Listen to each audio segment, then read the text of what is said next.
इस वीडियो में I am going to tell how you can invest your money as a college student. देखो, I know as a college student तुम्हारे पास बहुत ही limited money होता है and you have your expenses, तो तुम्हें काफ़ी सारी चीज़ें मैनेज करनी पड़ती हैं। बट ये वीडियो मैं ये अज्यूम करके बना रहा हूँ कि like you have got some money from internship, scholarships और by freelancing, and you want to invest these money and you also want to grow your money. So this video is based on that assumption. Before starting the video, I will assume one more thing, that you know the basics of investing, like you know what is inflation is, what are the stocks, and gold and silver में invest करने के क्या क्या तरीके हो सकते हैं. And in the end of the video I will share my portfolio and I will also tell कि मैंने कितना proportion अपने capital का किस चीज़ में invest किया है. So stay tuned till the end of the video. Also disclaimer, this is not an investment advice video, so before investing take advice from your financial advisor and take decisions wisely. So I'll be telling you basically about 5 major instruments which you can invest on, because I think as a college student these 5 things majorly covers every aspect of in stock market investing or investing in general. So these 5 instruments are: first is the fixed deposit, which is I guess pretty much common in Indian society. Second is mutual funds, which I guess काफ़ी ज़्यादा popular होते जा रहा है अभी with time. Third is stocks. Fourth is gold and silver, and the last one is crypto. And if you want to skip to any part of the video, like यहाँ पे timelines आ रहे होंगे and you can skip to that. So yeah, starting with the first instrument, fixed deposit. You need to keep some of your capital as an emergency fund. वैसे तो general rule जो होता है वो होता है कि 6 to 12 months of your spending should be kept as emergency fund, but obviously you are a college student, so you can't just simply apply this rule directly. So what I would say is कि let's say तुम्हारा total capital let's say 1 lakh का है, so I would say कि 10 to 15% of the capital यानी कि 10 to 15,000 should be invested in fixed deposit. And अभी के समय में बैंक्स एक फीचर ऑफर करते हैं जिससे तुम फिक्स डिपॉजिट वाले रिटर्न्स भी ले सकते हो, plus you can also liquidate it any time with some charge. I would say कि तुम ये वाली फैसिलिटी ले सकते हो and you should keep 10 to 15% of your total capital in fix deposit. Second is mutual fund.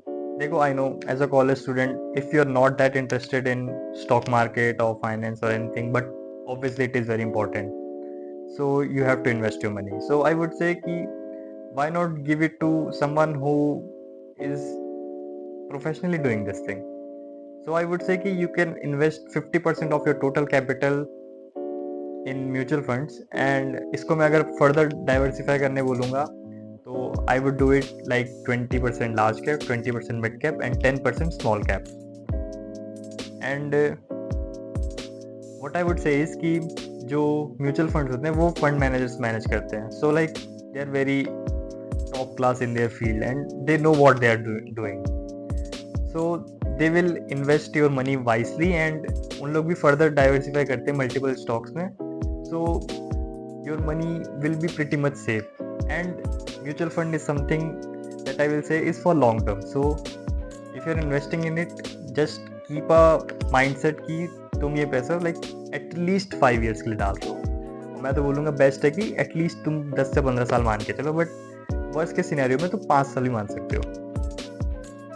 Third is gold and silver. Like Indian societies में it is very common कि हमारी majority of the investments gold and properties में होती है. सो हमने बचपन से देखा होगा कि हमारे जनरली जो मम्मी हैं उनके पास गोल्ड के ज्वेलरीज होती हैं बहुत सारी. So I would say not to buy these jewelries, obviously काफ़ी महंगी भी आती है. I would say is कि तुम गोल्ड एंड सिल्वर की ETFs को बाय करो. Obviously there are other stuff, मतलब other ways you can buy gold and silver as well, like you can buy digital gold. But what I will say is कि उसमें जो charges होते हैं वो ज़्यादा होते हैं as compared to ETFs. So the best way to invest in gold and silver is to buy silver ETFs and gold ETFs. So you can simply invest your money in that. And I would say कि तुम्हें अपना total capital का 10 से 15% इसमें invest करना चाहिए, क्योंकि it is something like it is inversely proportional. Like let's say ऐसी सिचुएशन आई है जैसे कि वॉर, तो उसमें जनरली स्टॉक्स गिरते हैं एंड गोल्ड एंड सिल्वर बढ़ते हैं, क्योंकि because they are traditionally stable instruments and also they are limited in quantity, so it is a good investment. So I guess तुम अपना 10 to 15% कैपिटल इसमें इन्वेस्ट कर सकते हो। The fourth instrument is stocks. ये चीज मैं तुम्हें तभी recommend करूंगा if you have at least intermediate knowledge of stock market, because एक गलत स्टॉक चूज करते हो एंड देयर आर चांसेस कि तुम्हारा पूरा पैसा चले जाएगा। एंड आई नो बहुत रेयर चांसेस है, बट पॉसिबल है कि तुम्हारे पूरे पैसे चले जाए। So if you are not actively looking for stocks, I would say कि इससे थोड़ा सा दूर रहो and just stick with mutual funds, gold and stuff related to that, and just not get into stocks. But अगर तुम ऐसे हो कि you are actually interested in stock market and you have been learning about stock market from like let's say 6 months, 1 year, then you know what the drill is. Like you can research a stock and you know how to do sector analysis, how to do technical analysis, fundamental analysis, and based on that you can choose a stock. So in that case I will say कि तुम अपना 20% of the capital stocks में invest कर सकते हो and it would be a good investment. अगर तुम मुझसे पूछोगे तो I invest in stocks a lot because मैं actively stocks analyze करता रहता हूँ. So I have been studying about stock market from I'll say from last 3 years, so I do have a decent knowledge of stock market. So I actively analyze these stocks and invest based on my analysis. The fifth and the last one is crypto. अब देखो, I know कि India में काफ़ी ज़्यादा restrictions हैं crypto से related, so I would say कि अगर हो सकता है तो थोड़ा सा अपने आप को दूर रखो क्रिप्टो से। See, I was a big fan of crypto currencies. मतलब जब 2021 में निर्मला जी ने 30% टैक्स इंट्रोड्यूस किया था, तब I started shifting towards stock market and everything. But before that I was a big fan of crypto currencies. But अभी की situation के हिसाब से मैं बोलूँ तो काफ़ी ज़्यादा रिस्ट्रिक्शंस हैं, प्लस टैक्सेस भी बहुत ज़्यादा हैं। सो आई वुड से कि if you can avoid, just don't invest in cryptos. But अगर तुम्हें स्टिल करना ही है कि लाइक तुम्हें बहुत ज़्यादा ऐसे चुल मच रही है कि इन्वेस्ट करना ही है क्रिप्टो में, देन आई विल से कि just invest at max 5% of your total capital and that's it. And उसमें भी मैं एक और चीज़ रिकमेंड करूँगा कि बिटकॉइन और इथीरियम, सोलाना, आई वुड से सोलाना भी मत जाना, बिटकॉइन और इथीरियम तक स्टिक करना एंड आई गेस उतने तक ही रहना। सो या, ऑल्सो वेरी इंपॉर्टेंट थिंग, जब हम लोग नए नए कॉलेज में आए रहते हैं, सो हम लोग को ऑप्शंस के बारे में पता चलता है।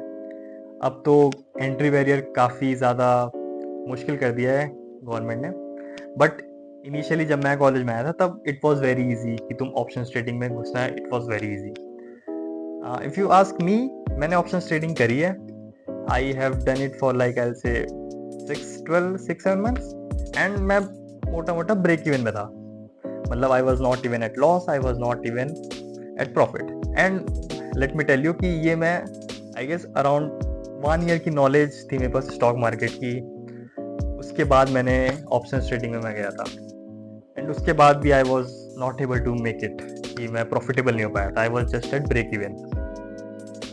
सो आई वुड से कि it is the best way to lose your money. Options में अगर तुम जाते हो तो बहुत ज़्यादा चांसेस हैं कि तुम अपने पैसे लूज ही करोगे, क्योंकि जो डेटा सेबी ने निकाला है कि like 90% of the traders lose their money.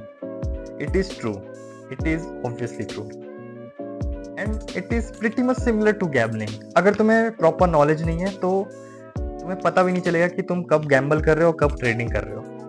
So I would say कि अनलेस एंड अनटिल तुम प्रॉपर स्टॉक मार्केट में घुसे हुए हो, आई वुड से कि ऑप्शन ट्रेडिंग से दूर रहो। Now I will tell you कि how my portfolio looks like and मैंने कितना परसेंटेज किस किस में इन्वेस्ट किया है।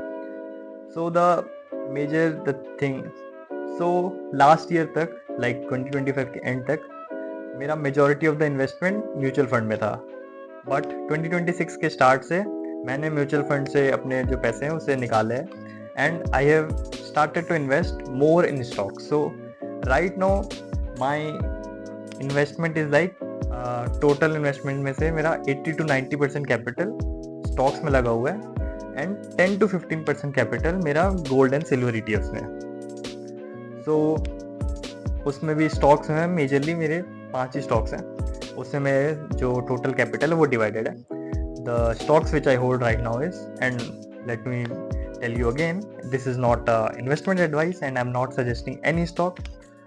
So the stocks are, first is Reliance, second is Hindalco, third is Tata Steel, fourth is IRFC, fifth is Coal India. So these are the stocks जिसमें मैंने invest किया है एंड इसमें इक्वली डिवाइडेड नहीं है क्योंकि मैंने ऑब्वियसली अलग अलग टाइम फ्रेम में इसमें पैसा इन्वेस्ट किया था. तो depending on what I felt कि इसमें इतना रिस्क ले सकता हूँ मैं and based on my risk appetite, उसके बेसिस पे मैंने अलग अलग अमाउंट इसमें इन्वेस्ट किया है. But it is pretty much almost you can say like, अगर मैं 85% अपने कैपिटल का बोलूँ तो इट्स लाइक 17% to 20% तो मान सकते हो कि हर स्टॉक में equally divided almost pretty much, ये मान सकते हो. So yeah that is it for today's video. And if you want कि मैं किसी पर्टिकुलर टॉपिक पे वीडियो बनाऊँ then you can comment it and I will make a video on that. So yeah, like the video and share it with your friends जिससे तुम्हें लगता है कि उसे भी इन्वेस्टिंग की थोड़ी नॉलेज होनी चाहिए. And subscribe my channel and I'll see you in the next one. Bye.